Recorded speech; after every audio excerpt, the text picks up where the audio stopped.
Superintendent. Yes, sir. Thank you, Mr. Chair.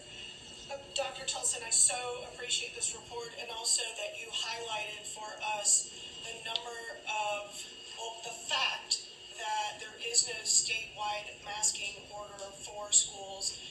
There is no statewide masking order at all, but there is guidance in our toolkit that does recommend masking for students. And I believe your data pointed out that 26 out of 115 LEAs are mask optional. So it's very clear that our LEAs, the vast majority of our LEAs, take this guidance very seriously. And so to that end, I'm hoping that you can share with us how many children have been hospitalized in the last 6 months due to COVID. Sure, I'm happy to do that.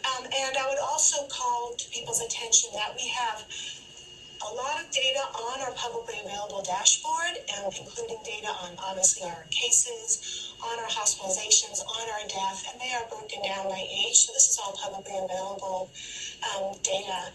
What I can share in terms of hospitalizations, and what we look at is the breakdown of ages of new admissions to the hospital. So that's how we look at our age breakdown. When I went back and I looked at in the past week, so the past week ending 1/28, there were 140 children aged 0 to 17 who were hospitalized in the past week. When I went back and looked in the past 6 months, so from July 29th through January 28th, that was almost 1,300 children who have been hospitalized in the past 6 months, 1,279. And then going back since August of 2020, there's been more than 2,215 children aged 0 to 17 that have been hospitalized. Just of today, or yesterday, some of our hospital reporting is going to get even more granular, and will break down between preschool 0 to 4 and more granular breakdown within those children age groups, so we can get more precise data as we move forward. Specifically, as I think Superintendent Truitt, you were asking specifically about school-age children, and we'll be able to get some more of that granular data going forward.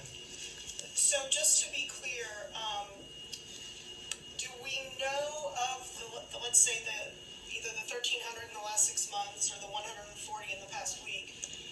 Do we know if those are children who are in the hospital because of COVID, or children who went to the hospital for some other reason and tested positive for COVID? Sure, and we get this question all the time. What the data shows is hospitals report to us people who are in the hospital with COVID. And we've looked at different data of whether or not it's the primary diagnosis, and or it could well be a secondary diagnosis that is exacerbating some underlying chronic illness. There's a lot of gray zone. It's difficult to disentangle exactly if it's just primary or exacerbating what might be an underlying health condition. But regardless of that, what we're also finding is that once they're in the hospital with COVID, there needs to be extra infection control measures, extra hospital resources, extra PPE that needs to be put in place. So it is still a large strain on our healthcare system, regardless if it's with or for. And it is hard to disentangle those two. The last data pull we had was the majority. It was the primary diagnosis. But again, it is also people who may well have diabetes, asthma, and that is exacerbating their underlying chronic condition at a point that they need hospital level care. So it is very hard to really precisely disentangle that, but there's a lot of overlay and between the from and the with. Okay, so I guess then you stated earlier that you've given districts metrics to look at.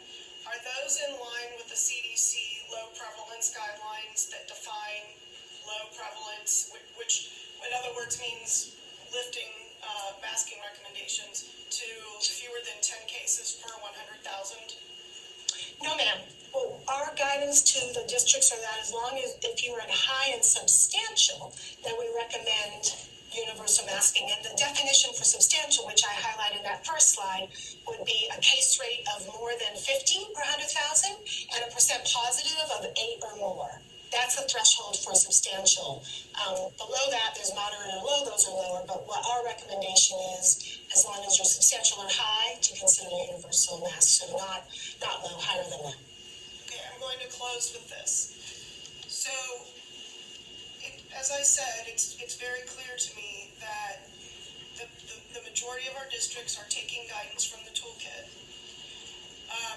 and that you've laid out pretty clear metrics for them for when they can consider safely removing mask mandates for students.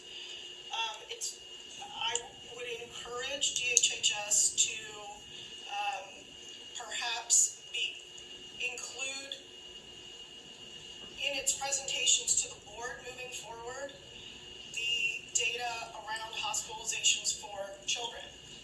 That should be, I believe, a part of your slides. It's useful to have the adult data, but we need the children data as well.